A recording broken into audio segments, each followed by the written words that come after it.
Welcome to another episode of Diversitas, a podcast at the intersection of diversity, business, and culture. Today, I am very, very happy to have with us Dominique Ward, who is a lawyer like me, although, don't hold it against her. She is really just a fabulous. Can I still call you young, Dominique? Or how's this? I mean, I like to think I'm young. Why not? There you go. A fabulous young lawyer who has accomplished a great deal in her 10 years of practice. I did look that up. You're in double digits. How did that happen? Life. I mean, the pandemic took like 2 years off. So I think it's more like 8 because we've been literally home for 2 years. You've been employed, so the two count. The two still count. There. So we're gonna talk about Dominique's career, and we're also, most importantly, I think, for this conversation, we're going to talk about her tenure. She is the immediate past president of the Barristers Association, which is the African American attorneys organization in Philadelphia. I believe it's the first African American attorneys association. Am I right? I know it's one of the first, if not the first. One of the first, definitely not the first, because I'm thinking about the National Bar Association. I looked that up the other day. They're definitely a little bit older than us, but we were founded in 1950. So we've been around for over 70 years. Yeah. Even older than I am. How about that? Significantly older than you. So let's qualify that. So let's start. So tell me, let's start with what you're doing now. So what are you doing now in terms of work? What are you doing now? So currently I'm in-house counsel at Lincoln Financial Group. I'd have to give the disclaimer. Anything I say in today's interview is not a reflection of Lincoln Financial Group or any of the affiliates or anybody employed there. So I'm doing this in my own capacity. Are you just used to saying that, or are you reading that right now? I'm used to saying it at this point. I've done a couple of interviews. Initially I wasn't, and then I was like, oh, I probably need to, because you got to kind of say that. But so I'm employed at Lincoln Financial Group. I'm in-house counsel there. I support our retirement plan services business line. It's a mouthful. And in that capacity, I support doing ERISA qualifications, dealing with aspects of that. To explain ERISA, it's retirement plans that your employer probably offers, and tax qualifications. So it's so interesting because as you started talking, it looks like your head just started to get bigger and bigger and bigger and bigger, because you just get all this. My brain got bigger as I was doing that whole spill. Because when I remember when, when we were, opposing counsel in like some employment, those were employment cases, right? Yeah. So how did you get to where you are now from your first gig? Your first gig was that with Yes, with Acumen. Yes. So I actually am a transplant. I'm from Fort Lauderdale, Florida. I throw up my L's every time I can. Yes. Can I just ask you about that real quick? Yes. Fort Lauderdale, and I was looking at your LinkedIn, whatever. And so you went to the University of Miami for undergrad, and then you FIU for law school. Yes. Right. So you grew up in Florida, and then you went to Miami for 7 years. Yeah. What possessed you? What possessed you to move to Philadelphia? Please tell me. So my mom is a Philly John, born and raised.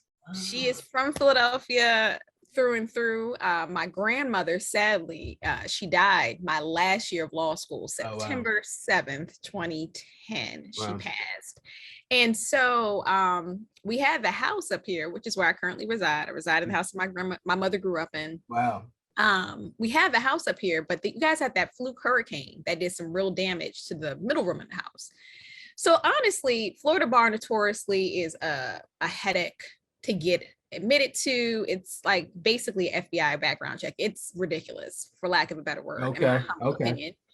And Pennsylvania was just a little bit easier. The time just took a little bit less. So my energy, honestly, was, well, we have the house up here. I've never left home.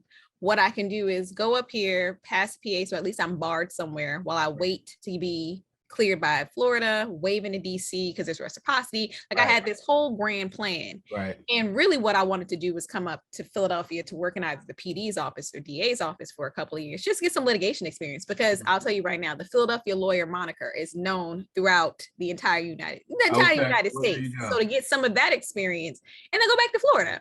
Like it really was not supposed to be a, for lack of a better word, permanent at this point, or semi-permanent transition. So I came up here and things just don't ever work out the way you want to, because Philadelphia is very different in the sense of Florida, where it's really who you know. It's not really what you know. It's a very relationship-based city. It's very cliquey. And quite frankly, I just strategically did not think it out because I thought it was like Florida. You know, Florida, you kind of show up, you go to a couple of mixers, you get a job. Like if you're qualified, you get it. That's not Philadelphia by any stretch of the imagination. No.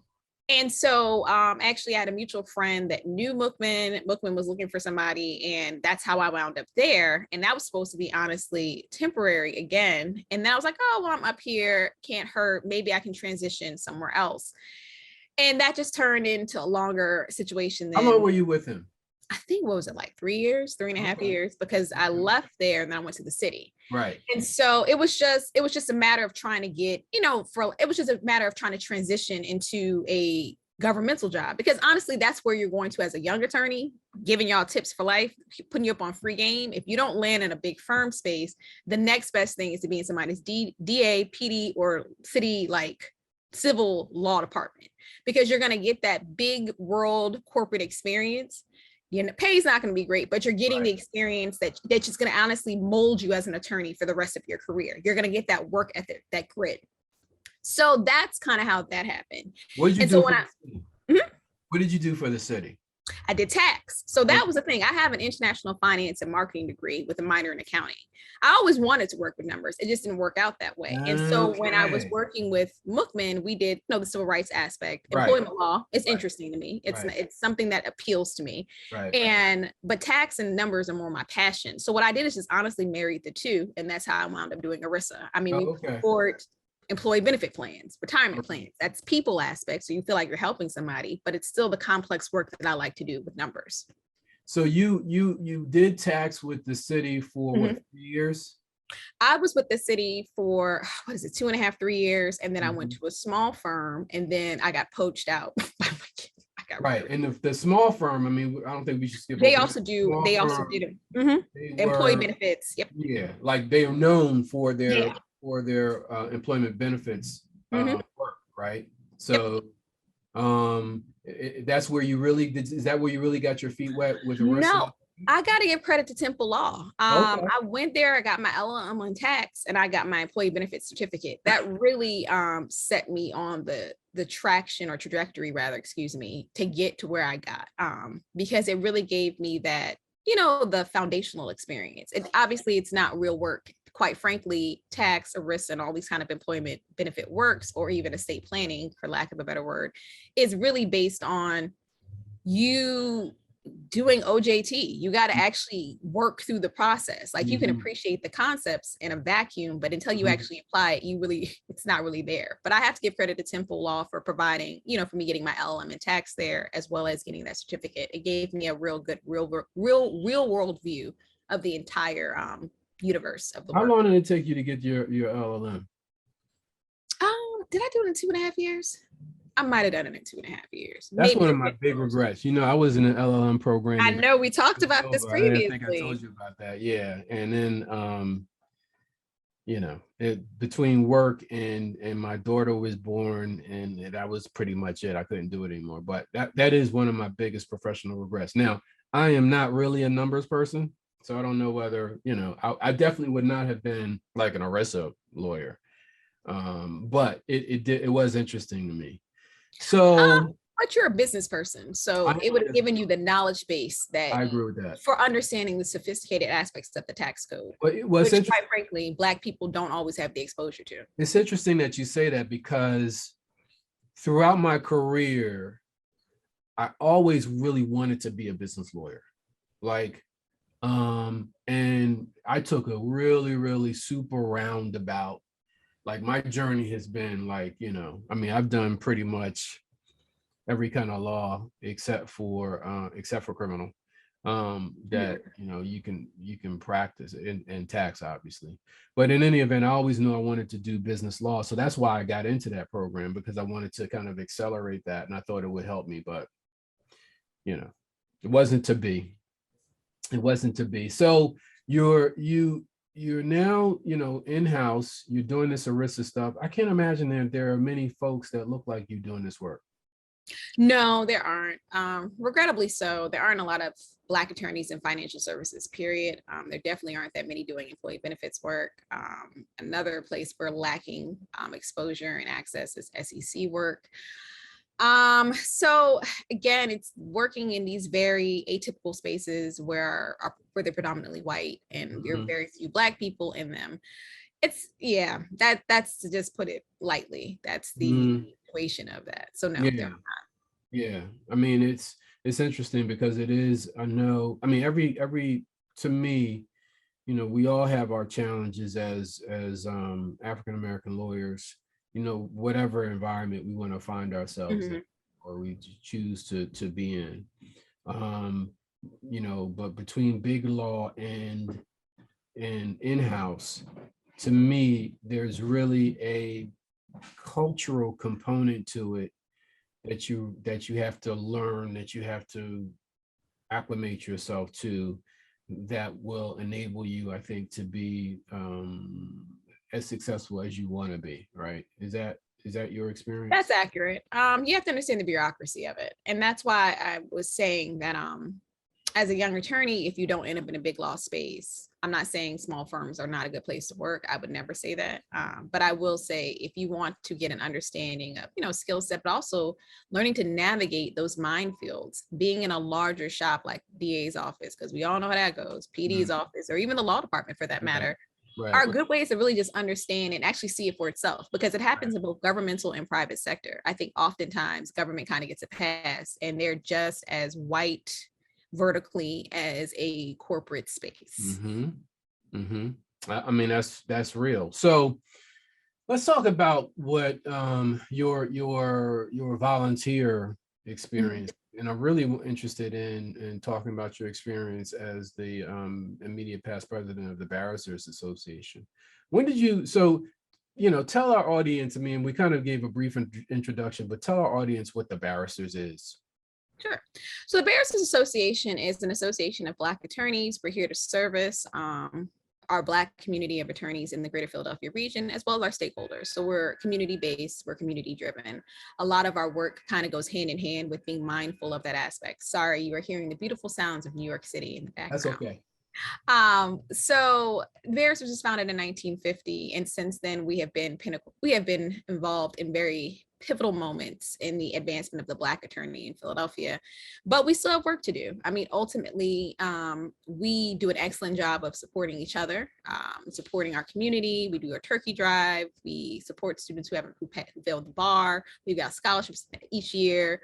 We do an MLK breakfast. We also do a gala, so we honor each other. Like, we do all of these very high profile events, but in the same vein, the legal community is still lacking in diversity severely in having Black attorneys in that space.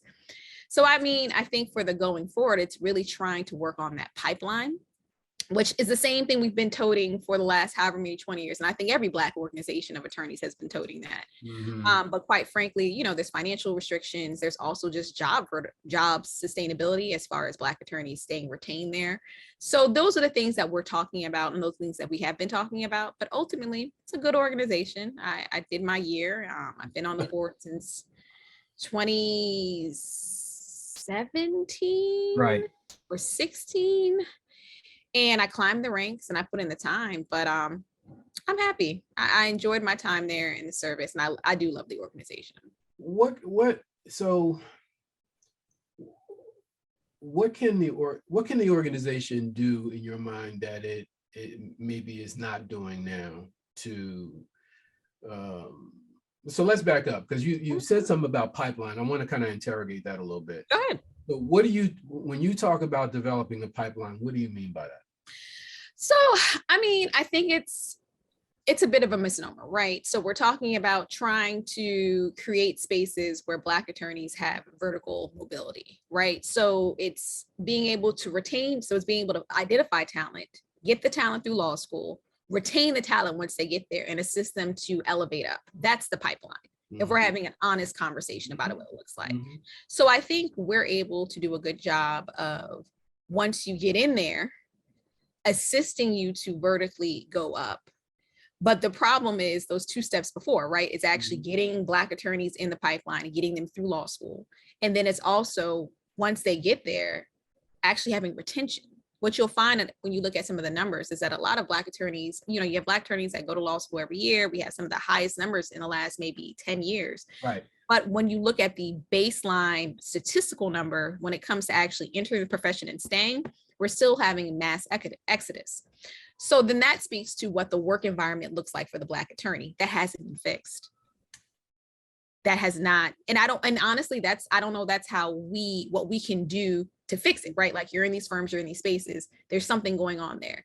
So one thing that we try to do that, we launched during my year, and admittedly so, it's because we're in a pandemic, you can't really foster the fellowship that you would want to, is do these professional committees, right? So we had a nonprofit government, we had a trial lawyers of color, and we had an in-house professional. And that's something that's still in a test phase. We're still trying to model that out. But I think that's how you address that tranche of what would that do? What do you believe? What would that accomplish? Because it provides a safe space for you to collaborate and communicate about what's happening with you at work, right?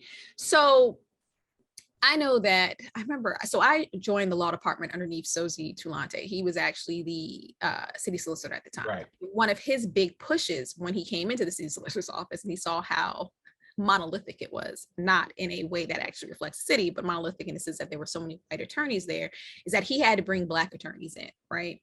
But ultimately, when you got the Black attorneys that came in, you didn't have great retention, and it wasn't about the money. I think a lot of times, other tribe members or other people want to blame it on the money. No, we know how much we're getting paid when we sign on that offer letter. It's about the fact that you don't feel like there's any real room for you to grow, because middle management and upper management is a bottleneck of only white attorneys. And not to knock them for being there long and doing the work. It's not saying they're not qualified or they're not skilled, but you have to question what the promotion set model is, why only these people are being promoted, but you've had Black people there and you've had the retention. So what's going on, right? Having a professional committee allows you to basically bounce off ideas. So you see the same thing might be happening in the DA's office or PD's office, and they might have figured it out. How did you guys approach it? What did you do? Even in an in-house space, you want to advance there.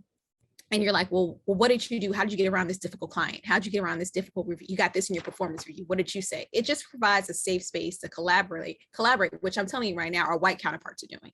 They're talking about how they're able to game these metric systems in order to advance and be promoted. We're just not doing it in a strategic way. So there's a lot to unpack there.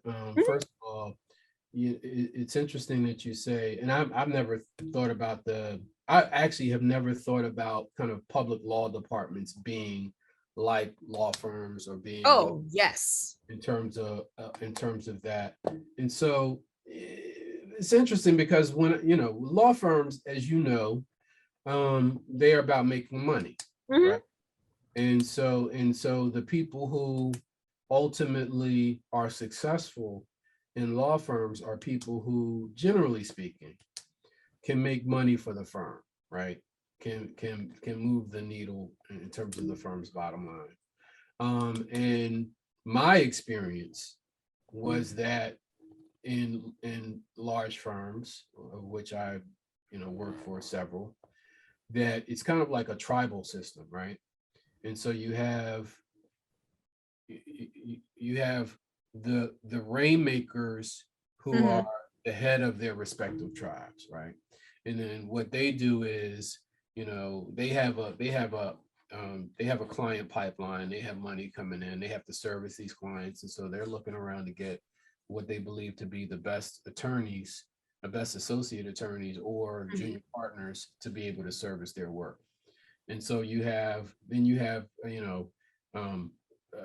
attorneys of color, African American attorneys specifically, who come in to these environments and don't necessarily know how to navigate them, right? Mhm. Because they just don't know. I mean, I remember going into a firm, I was kind of pretty much clueless. Like I thought you come in, people give you work, you do the work. If you do good work, then Yep. you get recognized, you get bonuses, and then if you keep doing good work, you get promoted. That's not really how it No. works, though, right? So how is the public law department similar to that, and how is it different from that? So let me be clear. All work environments for Black attorneys, and this is my own personal opinion, are pretty much identical. And the reason why is because we are always a super minority in these spaces. So let's start there. Let's make that acknowledgement. That's the baseline. So a public sector job, in theory, can be no different from a firm or corporate job, just if that baseline is true. You are a super minority in this space. There just aren't that many of you to go around to begin with. So let's start there. Then working up from building on that baseline. So already you're at a deficiency or a handicap in comparison because you just don't have the numbers for you to always get promoted XYZ. The problem that I know from just watching my friends who worked in public spaces and just having an appreciation for the fact that sometimes things are just some BS, pardon my language, it's just BS, is that how do you quantify who gets promoted over the other person, right? In a firm setting, it's the kind of work and the quality of work that you do, right? So if you have a partner, and again, I've never worked in a firm setting to know this to be true, but this is what I've heard. If you have a partner, they like you, they give you really good work that goes on your review, that adds to your, what is that term? It's something executive presence to become a partner at some point in time, right? That adds to it. Above my pay grade. In some type of way, it makes you more desirable. You're on the partner track, right? You're not going to just be there being a worker bee. You're actually showing your value. The same thing happens in the public sector, to be honest with you. And honestly, why would it be any different, right? It's the type of work that you work on. It's your access to the bigger cases, the more high profile cases. And granted, it's not identical to a firm, but in theory, it has to be the same. How else are you going to advance? How else are you going to get that visibility? Right. So again, people give work to people that they tend to feel more comfortable with, or give access points to people who they tend to feel more comfortable with. And it's the same thing. Like if you feel like more comfortable with this person, you're going to give them more work and you might write better reviews or give them more grace versus a Black counterpart. These things can't be different because it's literally the same people. They just work in different places and they just make less money. I mean, that's really what it's about. And that happens also in a corporate space. It just is what it is. So I think people typically believe there's more equity in a public interest nonprofit dynamic. And I can't say there necessarily is, because I think intrinsically it doesn't make sense that it'd be more equity there than it would anywhere else, because again, still Black attorneys are super minority and they're still grossly outnumbered in that space. That's a great answer. And so the question, so we went through your resume. It's kind of taken you, I mean, how long have you been in Lincoln Financial now? For 2 years? Yes. Okay, so it took you 8 years to get in-house, right? Yes, that would be an accurate depiction of the number. Mm-hmm. That's not really the norm, though, right? I don't know. I can't speak for anybody else. I carved out a niche lane for myself. Right. And that probably helped me more than hurt me. Right. I never went to a big firm, never worked in a big firm. Right. That probably would have expedited the process too. Again, I don't know if I would have wound up in a niche lane that way. I might have come in a more traditional route to go in-house and then maybe transitioned over. So I can't really speak to if my track is a normal timeline. It just, by God's grace, worked out for me that way. But yeah, I mean, I like it. It's comfortable. There's no billable hours. Well, that's always a plus. So I guess the question really is, when you're talking to particularly, I mean, when I think about who I should be talking to, mm-hmm. I think about the kid that's in law school. I think about the kid that's about to go to law school, as a matter of fact. I think about the kid who has been accepted into law school. They know where they're going. They're, it may be it may be the July before they show up for their first class.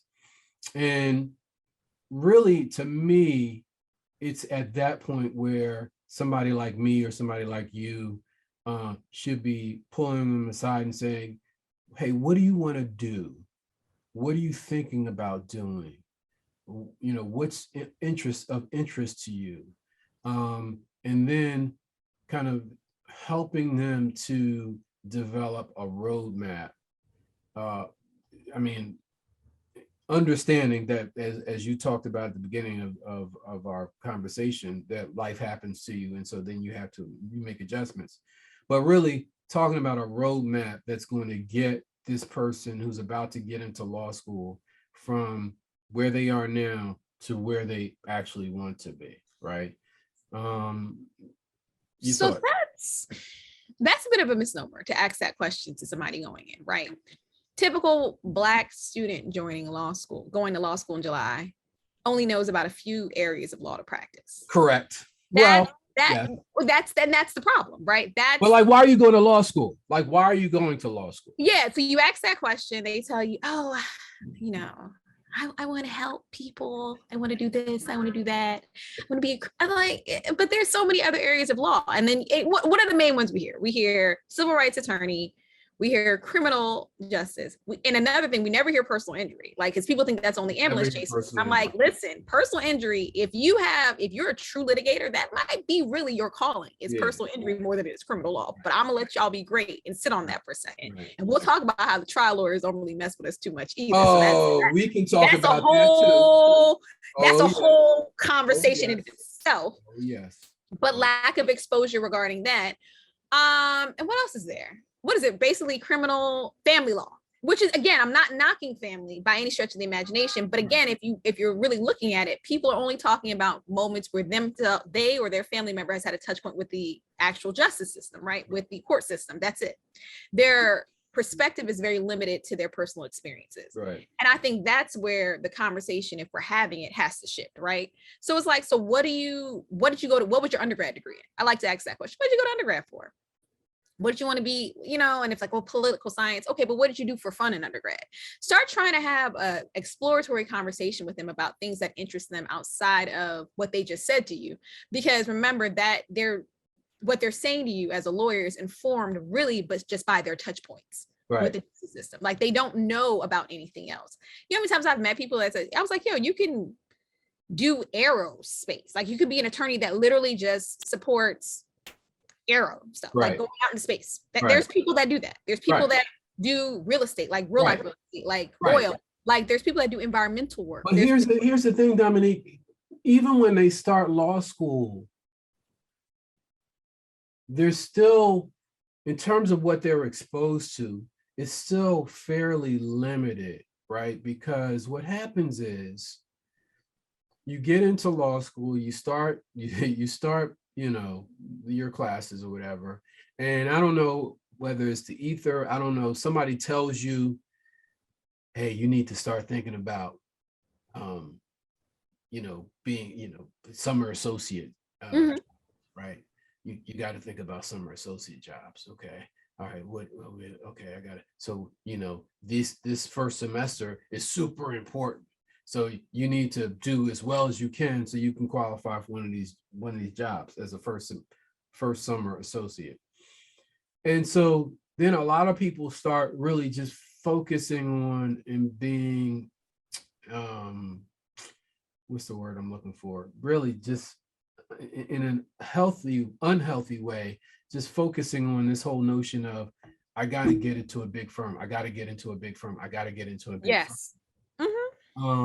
And I think particularly us, we need to think more creatively about our career trajectory and how we want to move from point A to point B. I don't disagree, but I think in that same vein, I recognize that I've been practicing for 10 years, that it's an easier conversation for me to have today than when I'm in law school trying to get that summer associate role or whatever I'm going to do that summer, because ultimately those spaces are not necessarily offered to us, right? Yes.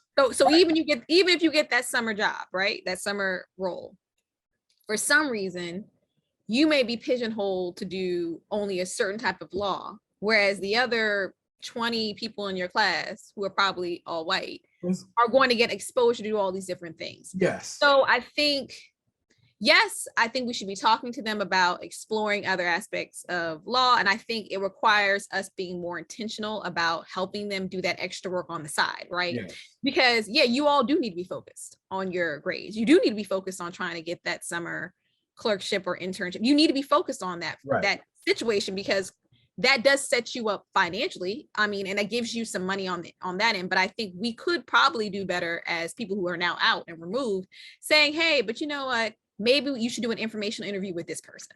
Well, Maybe here's the thing. with that person. Maybe we should provide some of that gap, because we don't have the time, but we have the luxury rather Yes. of being able to know Yes. that there's more out there that you might be wanting to at least develop those relationships in that way. And I think that what we, even if they don't know what they want to do, right? I can't speak for anybody else, but I can speak for what my experience was so many years ago.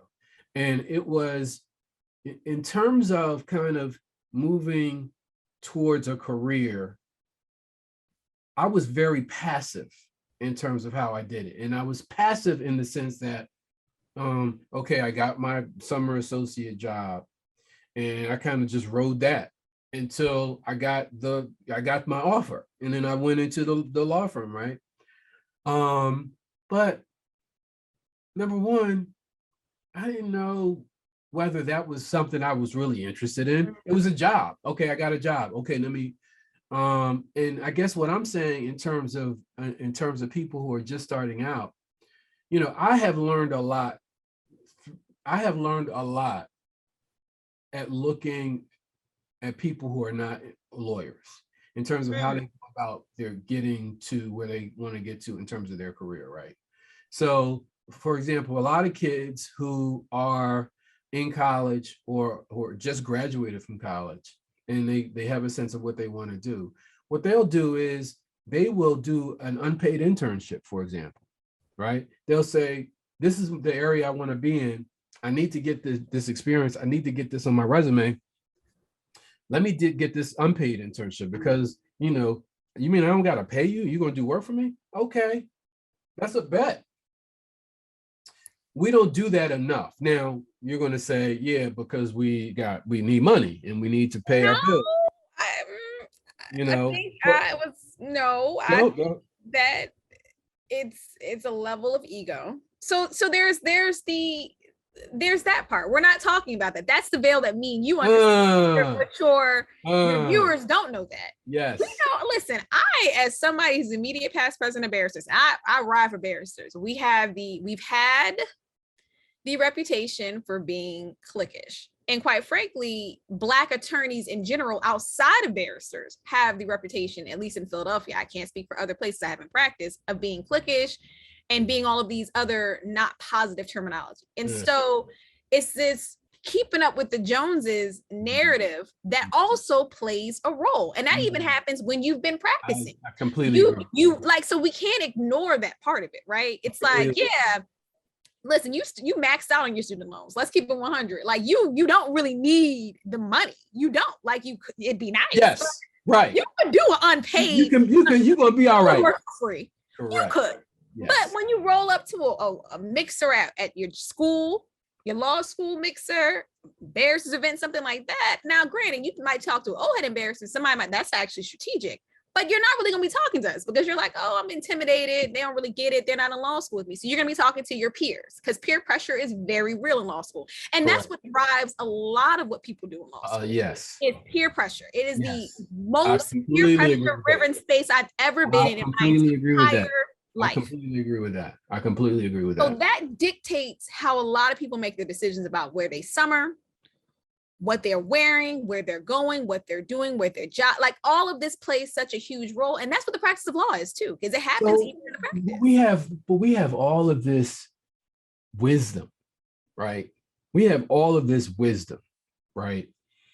And so, you know, how is it? I mean, should this wisdom be getting to Balsa, or should this wisdom be getting? And for those who are, watching, Balsa is the Black Law Students Association.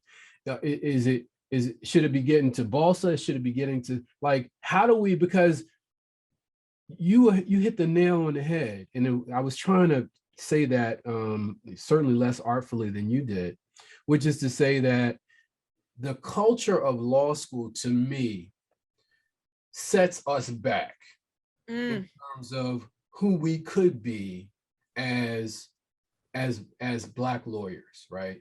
So I'm gonna give you an example. What's the dude? There's a dude who does civil rights law. He's barred in Pennsylvania. He has a Philadelphia office, but he does most of it in Texas. Lee Merritt. So I don't know what that brother was thinking, right? But he came up with this idea, and it may have been circumstances that took him to Texas. I'm not sure. But he said, there is a career here. There is business doing this stuff. Even though I'm not barred in Texas, I can still, get admitted pro hoc vice in whatever federal court in Texas, and I can still practice, and I can still advertise what I do, et cetera, et cetera, et cetera. My point is that was when you think about what he has done, it's very creative, right? He didn't just say, do I go to a law firm, or do I go to the DA's office? Now, he may have done the DA's office at some point, I'm not saying he hasn't, but the point is, he ultimately thought creatively about his career. And we need to think creatively about our careers as Black lawyers, because some of the traditional avenues, not to say that we shouldn't pursue the traditional avenues, because there are plenty of people who are successful pursuing the traditional avenues, but we need to think, I think, broader in terms of what we want to do in the law field. Does that make sense? Well, 2 words: business acumen. A lot of us don't have it. And Agreed. That has to be acknowledged more openly. I think sometimes it's uncomfortable for professionals. I mean, medical doctors are the same. Business acumen is not what they're teaching in these schools. You're not learning how to run a law firm. You're not learning how to run a medical practice. So right. I'm trying to bring doctors in, so it's just not like lawyers, like we're the only ones. No, a lot of us have business acumen. Right. So someone like Lee, I don't know him. I know shimmerings of his story. It's impressive. There is no ifs, ands, or buts about that. But he clearly has business acumen. He clearly understands how to run a business. Yes. So if we're talking about ways that we can reach back to Balsa's, even for barristers currently, have just a meeting about business. I love that idea. Development. How do you run a business? And I think that's what Balsas need. If this is what we're talking about, being creative, right? Right. Taking unconventional ways in order to create, I hate this expression, but it is generational wealth, because everyone's using it, overusing it now. But it's still a good expression, right? I'm not going to deny it.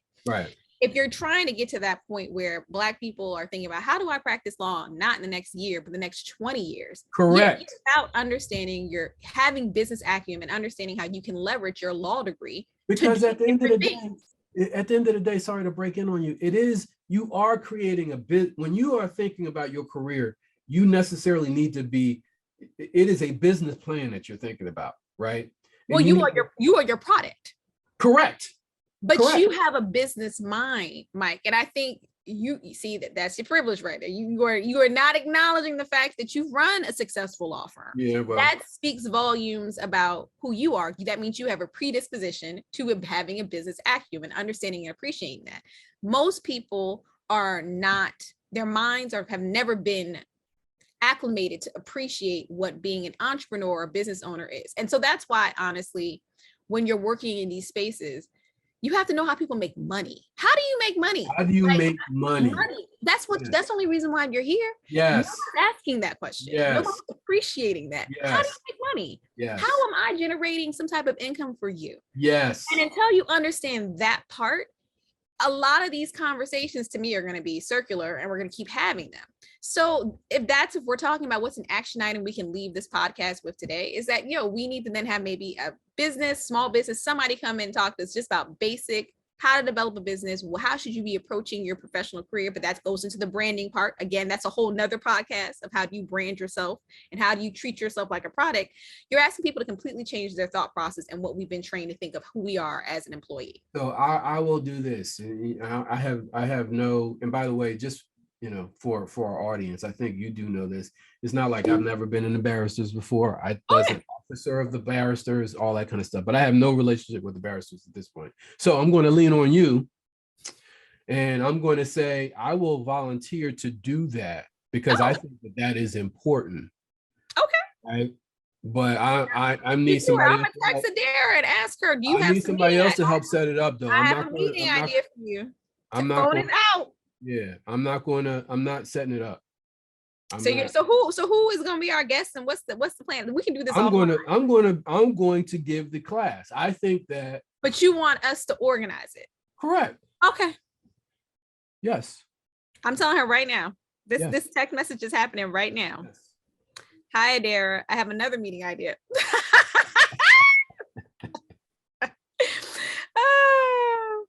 Because, I think that is crucial, right? How do we get, because, years and years ago, but when I first went to my first law firm, I knew that there was a billable hours requirement, but I got to tell you, Dominique, I did not make the connection between my billable hourly requirement and how the law firm actually made money. Like, I just didn't make that connection. And I didn't, just because of, I didn't grow up. My parents were civil servants. I didn't know anything about business. Everything I've learned about business, I've learned through trial and error. Huh? So you're going to get an email. Text message has already been sent. I'll coordinate it from here. I will. I'm telling you. A lot of us have had humble beginnings. But again, I got to give a shout out to my undergrad, University of Miami, though. I had a business degree. So I can appreciate when you walk into a room, understanding how you are contributing to the space that you're operating in and what your role actually means for the bottom line. Right. And if you're an earner or you're an expenditure, like I can appreciate those basic concepts of what are you in the paradigm, like what are you contributing? Yes. And like, for example, I worked at the city. I was in our major tax unit. So part of my job was working both sides of the V. It was more litigation than I ever thought it was going to be, but part of it was tax collection. So that means I'm bringing money in. Right. And then tax defense, trying to defend against people trying to say they don't owe us the money that we've assessed them for. Right.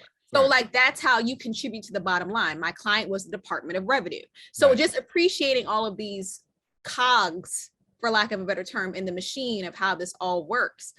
But yeah, I had a business degree, so I understand it. I can appreciate it. I know that my law degree long-term is going to be used for me to do whatever I want to do personally, professionally down the line. Right. I mean, even working at Lincoln Financials, like it's giving me such a real world view of working in a Fortune 100, like that's huge. Like, you can't deny that. And I mean, I'm learning a massive amount of things, but again, I also see myself as a product. Like, I know that I'm trying to create myself a space going forward, but that's not always a conversation that people want to get into, nor do they want to appreciate, because some people also are, and you have to, and I think for people like me and you, there are some people who are just happy with being an employee and just belong too. And you have to appreciate that too. But also, I think it's just giving them the knowledge that they know what it's really about exposure. I mean, if you don't know what your options are, there you go. And there are options that you can't choose. There are options that you can't choose if you don't know that they're there for you, right? And I think that a lot of us who come out of law school or come out of law school, and we may be first or second generation, college or whatever. Maybe our parents went to college and they were, whatever, teachers, or they worked, whatever. But there is a difference when you have some level of familiarity with basic business concepts in terms of how you're approaching your career, how you approach your first job with a law firm, or how you approach, to your point, approach your first job with the DA's office, or your first job with the, right? Because you kind of know and understand that this is, these are stops along your path, along your business plan path, right? And if you have, again, if you haven't, and we know that life is going to get in our way a little bit, or it's going to cause us to have detours and all that kind of stuff. But if we at least kind of know in our minds kind of where we want to be and how we want to get there, for attorneys of color, to me, it's even more essential that we have that knowledge. It's even more essential that we are, looking at our careers that way, because there are going to be, there are different impediments that we have to deal with that other people don't have to deal with. Agreed. And you're touching on something that I think we try to sing kumbaya it away, but it's just not the facts, right? Again, like I said earlier, we're a super minority in this space. Our issues are unique to us. And that's before we even get down to the gender divide of man and woman. Absolutely. How this is completely different paths forward in that dynamic, just because of just bias that people have. Right. So like one thing I like to always say, as a Black woman, I feel like we don't ever have anybody in the room, right? So, white men are the majority in this space. At least, you have a gender bias or affinity with men, right, with a Black man, and then you have a racial affinity with white women. Where do Black women fit into that dynamic, right? So is there ever anybody in the room really championing for us? Is there ever anybody, do we ever have an affinity connection with the person that's really making the decisions? So that's a conversation of itself, right? That's a whole nother contour to it. So being Black in these super white spaces is a mental aspect to it. There's a level of fortitude that comes into it. So yeah, we just, are people talking about that? Are you are people talking about that, I guess, in any kind of formal way? So we did a meeting about it last March during Women's History Month, had a dynamic panel. And it was interesting because, the women I had on the panel did not hold any blows. And I thought it was refreshing because some of the Black men on the call just really didn't appreciate how different. Who was the woman? No, we had a couple of different women. So we had Courtney, who's at Hogan Levels. I think it's DeVos is her last name, or Taylor. I'm horrible with names. We had the city solicitor on there too, and then we had Monique Galloway, and Diana Cortez is the city solicitor, and we had Monique Galloway. She's running over there at the regional council. So we had very different areas. We had private, government, and other government. We had city government. What's Monique Galloway doing now, by the way? She's one of the managers over at the Regional Services Association for the federal government, RSA, on that part. And then Diana Cortez is the city solicitor. And then Courtney DeVos, Taylor DeVos. I'm sorry, I'm butchering her name. She's no worries. I'm terrible with names too. What's your name again? I know, right? So, but I know their faces. But honestly, it was such a powerhouse conversation because you had three women that are basically top points in their career and still are talking about the same microaggressions and the same issues. And it's not only coming from the white boys, it's coming from the Black boys too. So really being honest about it. And like for a couple of Black men on the call, they were taken aback. Like, is this really going on? Yeah, it is. So, again, we're, the conversation is being had, but it's just a matter of it landing. People got to hear constructive criticism in a constructive way. That's and then essentially, because I'm doing a lot of DEI stuff now, right? So I go and I'm talking to companies, and I'm talking to them about their programs and this, that, and the other thing. But I really talk with a purpose in mind. In other words, I'm trying to get to the action plan, right? And so the question really is, with all of this stuff, which is why I'm glad we have a takeaway from our little conversation today, right? How do we hear you. We understand there's an issue. What do we do about it? Yeah. Well, here's my thing. I feel like this is post George Floyd America, and we were having all of those roundtable talks. And I remember it definitely wasn't Lincoln related. It was some extracurricular, and somebody asked the question, oh, well, how do you feel like we can solve the problem? I said, ain't a we problem, it's a you problem. We didn't create racism. We're not objectifying, subjecting ourselves. We're not the oppressor. Like, why do y'all expect Black people to figure out why you're doing what you're doing? Somebody just said this. That is a real question, though. Like, stop turning the mirror on, expecting us to fix why you're moving the way you're moving. Like, that makes no sense to me. But here's the same premise here, right? So I think this is one thing that I do love about barristers. We try to put the supports in place. Like, at least we can support each other. But truthfully, when we're talking about DEI, and I appreciate that we're having all these conversations, but at the same time, it's like, don't have me in the room and in the corner, I'm not at the table. And like, don't have me in the room and we're not, and I can't say anything, and I can't do anything. Put me at the table, give me equity. Forget all, give me real equity. Forget equality, give me equity. Give me the same portion that you're getting over there that I'm getting over here. Because if I'm in the room and I'm sitting on the side and my mouth is salivating and I can't have that piece of chicken, I'm gonna be even more mad because I wouldn't even know there was chicken being offered. Let's keep it 100. And I'm Caribbean, so actually it really is curry chicken and rice. Like, I wouldn't even know that you guys are making this. So yeah. Right. So I'm saying I'm responding this way because when I have these conversations, that's the first thing I say. I say, let's talk about equity, because really this has to be about equity. Diversity is a fact, right? Diversity is a fact, okay? We live in a diverse society, okay. But how do we get marginalized people to the table? So that they can actualize their full potential in whatever they want to do or whoever they want to be within this organizational structure or outside of the organizational structure. Like, how do we do that, right? And so, so where we are now in this post George Floyd moment, in my opinion, is we have to work with all of these organizations. Law firms are the most notorious, as a matter of fact. So I'm turning my attention to them, 2022, where we, in terms of the corporate mission, right?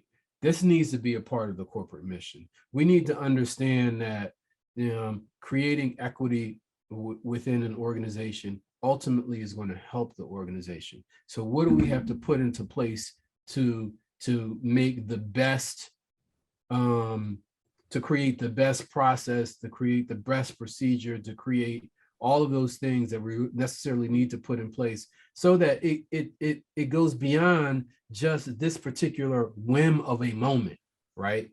And how do we do that? So that's a lot of what I focus on. Well, I think that's good work. Again, and so this is me being fair too, right? So we're talking about equity, we're talking about creating these spaces, but also it's hard to do that when you don't have much to pull from too, right? So there's a couple of conversations that have to go on about creating, like you said, atypical routes for Black attorneys, getting us trained up to be there. So when the opportunities open up, and I mean, listen, I've heard that, and initially I was like, but then, I mean, listen, the amount of emails that I got as barristers president about just people reaching out about trying, there's an effort, there's a what push. Do we do? Do you have talent? Do you have, so that's a problem too. We do have a talent deficiency. We do. And so, that's the thing that people try to brush off, like, oh no, they can just go somewhere else. Yeah, true. But it's a talent deficiency too, because all of those wells have been tapped. Post George Floyd America, all of the same wells have literally been tapped, bone dry. So now it's a matter of, do you have the talent? Do you have the Black people to put in these roles? Do we have this? And the answer, or if we don't, I mean, I do work in the construction industry, and like all of these things are the same, Dominique, in the sense that there's still not enough of us going through school, or there's still not enough of us going through training programs. There's just not enough of us, right? Well, because there's a prison industrial system that has Yeah, honestly yeah. wiped out the majority of our population. Now, why Generation. you going to end our talk I think because we got to recognize that, right? I hear So you. you're talking to me about we don't have the numbers, we don't have the bodies, because they're literally sitting on the chain gang and they refuse to now give them GEDs when they're giving them life skills. I mean, it's supposed to be about retribution and allowing them to enter society again. We're not doing that. Like, I could talk to you day in and day about that. That's a problem too, right? So yeah, we don't have the numbers because you keep freaking giving more touch points for Black people than you have any other racial group in America. That's why. Stop arresting us and putting us in jail for BS. There's that too. Anyway, I could do that all day. I'm passionate about that, as you can see. Dominique Ward, thank you so much I knew this was going to be a great conversation. I just knew this was going to be a great conversation. So we appreciate you being with us today on Diversitas. We look forward to seeing you. I look forward to seeing you. I got to see you out somewhere. I mean, are you still stuck in the house? You're in New York, so you can't be stuck in the house. No. I am not stuck in the house. Panorama is real, but I have to go see my parents for the holidays. So top of 2022 is probably better because I'm literally trying to soak up as much sun and food that I can get out of my parents. Listen, they like to cook for me when I come visit. I'm like, oh, you're gonna feed me? Thank you. I just show up and sit on the couch and type. Dominique Ward, thank you so much. Thank you. Thanks for having me. All right, bye-bye. And thank you, audience, as always, for being a part of our conversation. We look forward to having the discussion and keeping it going. Until then, take care.